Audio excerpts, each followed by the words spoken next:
बिस्मिल्लाहिर्रहमानिर्रहीम अस्सलाम वालेकुम। Welcome to our channel Ittehad college of pharmacy and health sciences Rahimiya Khan. आज के इस लेक्चर में हम विटामिन B9 को डिस्कस करेंगे और इस लेक्चर का रेफरेंस है आपकी टेक्स्ट बुक के पेज नंबर 104 टू 106 तक। विटामिन B9 फॉलिक एसिड कहलाता है। विटामिन B9 का दूसरा नाम आप कह सकते हैं फॉलिक एसिड है।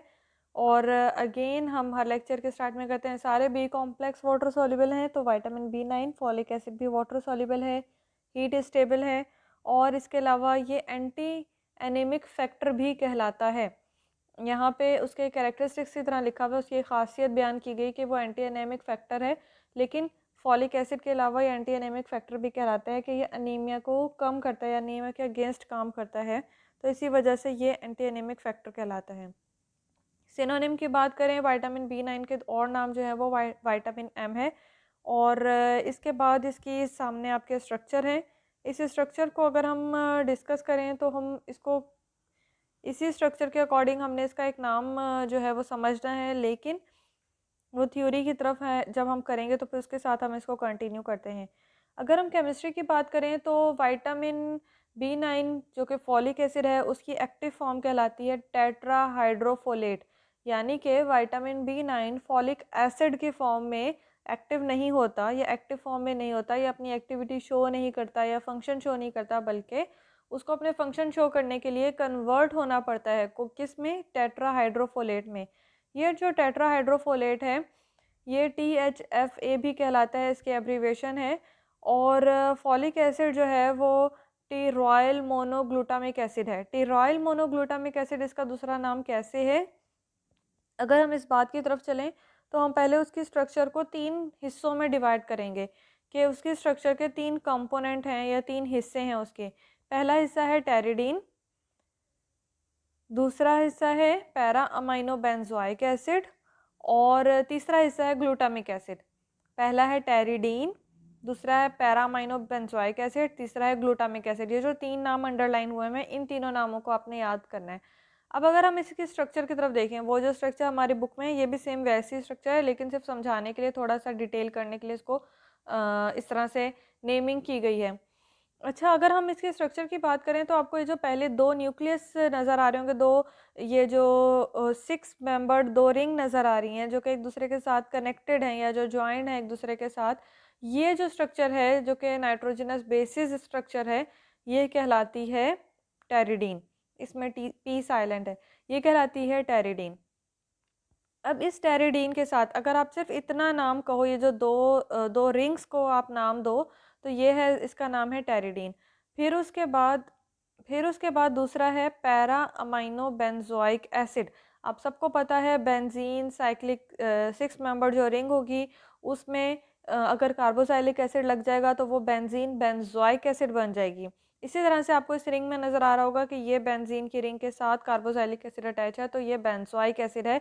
और इसकी पैरा पोजीशन पे आपको अमाइनो ग्रुप नज़र आ रहा होगा। ये जो तीसरी रिंग है यानी कि 6 मेंबर जो तीसरी रिंग है जिसके नीचे लिखा हुआ है पाबा PABA, ये पैरा अमाइनो बेंजोइक एसिड है।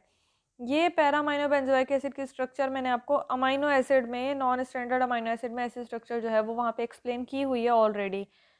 अब टेरिडीन, ये जो 2 रिंग्स हैं, 2 साइक्लिक रिंग्स हैं, ये टेरिडीन कहलाया। तीसरी जो रिंग है वो पैरा अमाइनो बेंजोइक एसिड पाबा है। टेरिडीन और पैरा अमाइनो बेंजोइक एसिड दोनों मिलके बना टेरोइक एसिड।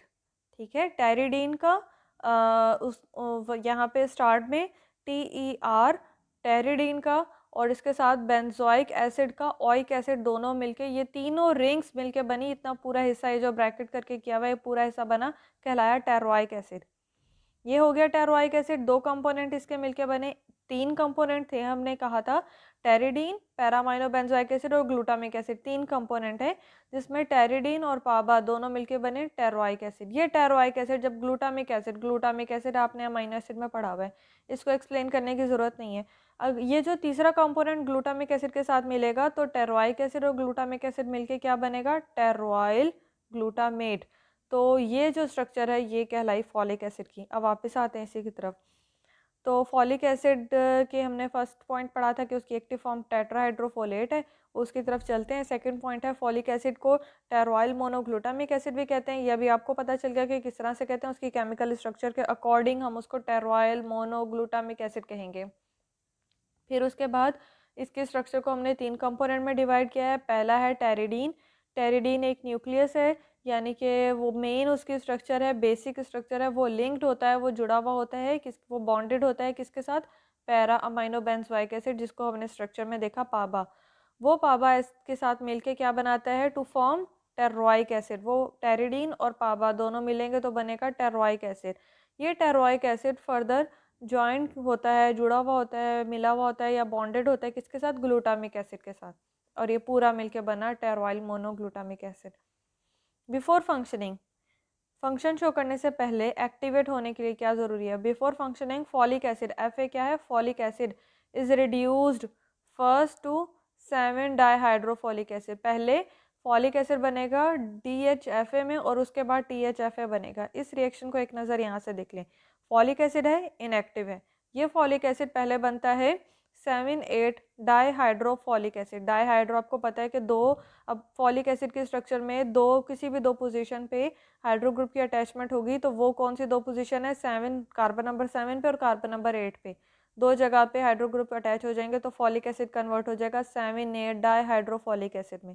7-8 डाईहाइड्रोफॉलिक एसिड, जिसको हम DHFA में भी एब्रीवेट करते हैं, ये फर्दर कन्वर्ट होता है टेट्राहाइड्रोफॉलिक एसिड। नाम से पता चल रहा होगा, टेट्रा है तो 4 जगह अब आके हाइड्रो ग्रुप अटैच हो जाएगा। स्ट्रक्चर वही फॉलिक एसिड वाला न्यूक्लियस होगा, लेकिन 4 जगह हाइड्रो ग्रुप है।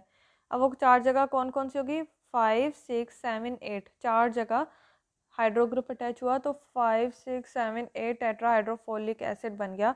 ये जो टेट्राहाइड्रोफोलिक एसिड है या टेट्राहाइड्रोफोलेट है, जिसको आप THFA भी कहोगे, इस फॉर्म में जाके फॉलिक एसिड अपनी एक्टिविटी शो करेगा।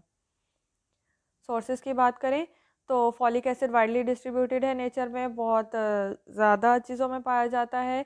It is named folic acid, इसको हम फॉलिक एसिड कहते हैं because it occur specially in foliage of plant, क्योंकि ये प्लांट्स के फॉलिएज में मौजूद होता है। फॉलिएज कहते हैं हम लीव्स को, पत्तों को।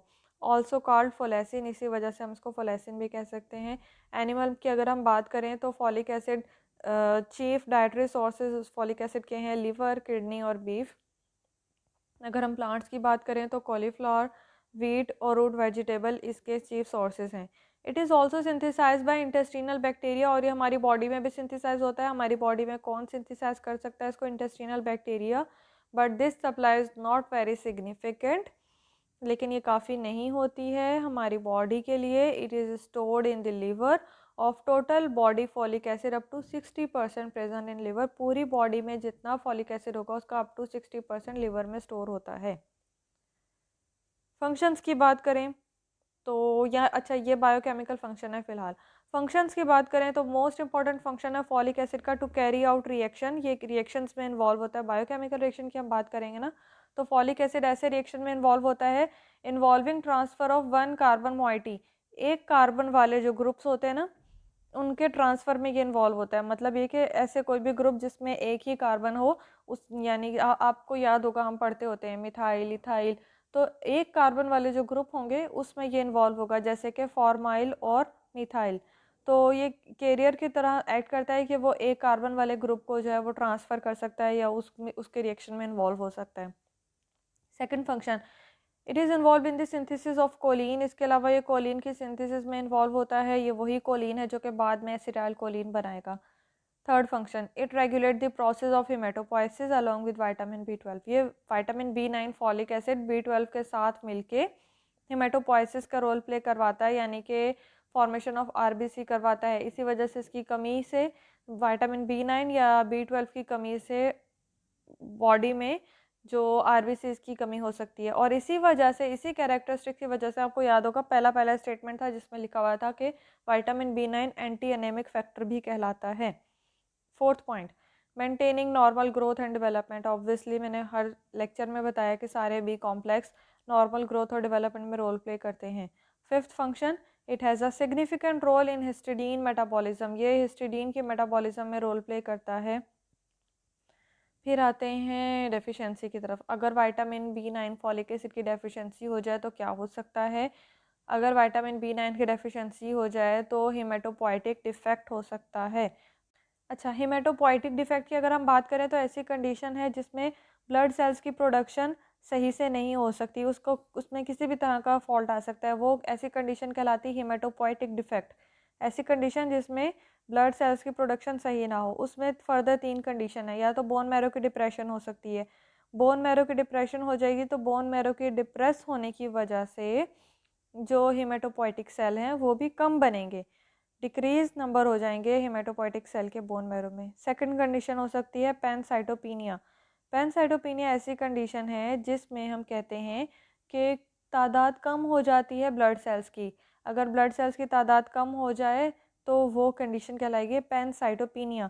अब ब्लड सेल्स के अगर हमने कह दिया है तो उसमें तीनों टाइप्स आती हैं, यानी कि आरबीसीज, रेड ब्लड सेल भी आएंगे, वाइट ब्लड सेल भी आएंगे और प्लेटलेट्स भी आएंगे, इसीलिए हमने कहा ब्लड सेल्स। थर्ड कंडीशन है मेगलोब्लास्टिक एनीमिया। मेगलोब्लास्टिक एनीमिया ऐसी कंडीशन है जिसमें आरबीसीज का, रेड ब्लड सेल का जो साइज़ है वो नॉर्मल साइज से, यूजुअल साइज से बड़ा हो जाता है, तो ये कहलाती है megaloblastic anaemia. Next second condition है रिप्रोडक्टिव डिफेक्ट। रिप्रोडक्शन में डिफेक्ट हो सकता है, उसमें फर्स्ट कंडीशन है एजोस्पर्मिया। एजोस्पर्मिया ऐसी कंडीशन है जिसमें जो सेमिनल फ्लूइड होगा, सीमन में स्पर्म नहीं होंगे तो वो एजोस्पर्मिया कहलाएगा। जैसे आपको पता है ए अगर हो तो वो एब्सेंस के लिए आता है, ये मेल की कंडीशन है। और अगर यही कंडीशन अगर फीमेल में हो तो रिप्रोडक्टिव डिफेक्ट कैसे हो सकता है, वो एमनोरिया की फॉर्मेशन में हो सकता है। एमनोरिया क्या होता है, जैसे पहले मैंने कहा ए जो है इसका मतलब है absence, amenorrhoea absence of menstruation. फिर उसके बाद थर्ड कंडीशन है growth retardation. Growth obviously vitamin B complex की कमी होने की वजह से ग्रोथ की रिटार्डेशन हो सकती है। जनरलाइज्ड इफेक्ट क्या होंगे, diarrhoea, malabsorption, dermatitis, weakness, lethargy, same सारे वही वाले टर्म। डायरिया हो सकता है, मेल एब्जॉर्प्शन हो सकती है, प्रॉपर एब्जॉर्प्शन नहीं होगी, डर्माटाइटिस स्किन की इन्फ्लामेशन, स्किन की सो जाएंगी, स्किन की स्वेल हो जाना या इरिटेशन होना, वीकनेस है, कमज़ोरी, लेथार्जी है, थकन हो जाना, लेजीनेस हो जाना, सुस्ती होना और इजी फटीग और जल्दी थक जाना, ये सारे से कंडीशन है जो कि जनरलाइज्ड इफेक्ट से रिलेटेड हैं। तो यहाँ पे विटामिन B9 कंप्लीट हुआ। इंशाल्लाह नेक्स्ट लेक्चर में विटामिन B12 डिस्कस करेंगे जो कि हमारा विटामिन चैप्टर का लास्ट टॉपिक है। तब तक स्टे ब्लेस्ड, अल्लाह हाफिज़।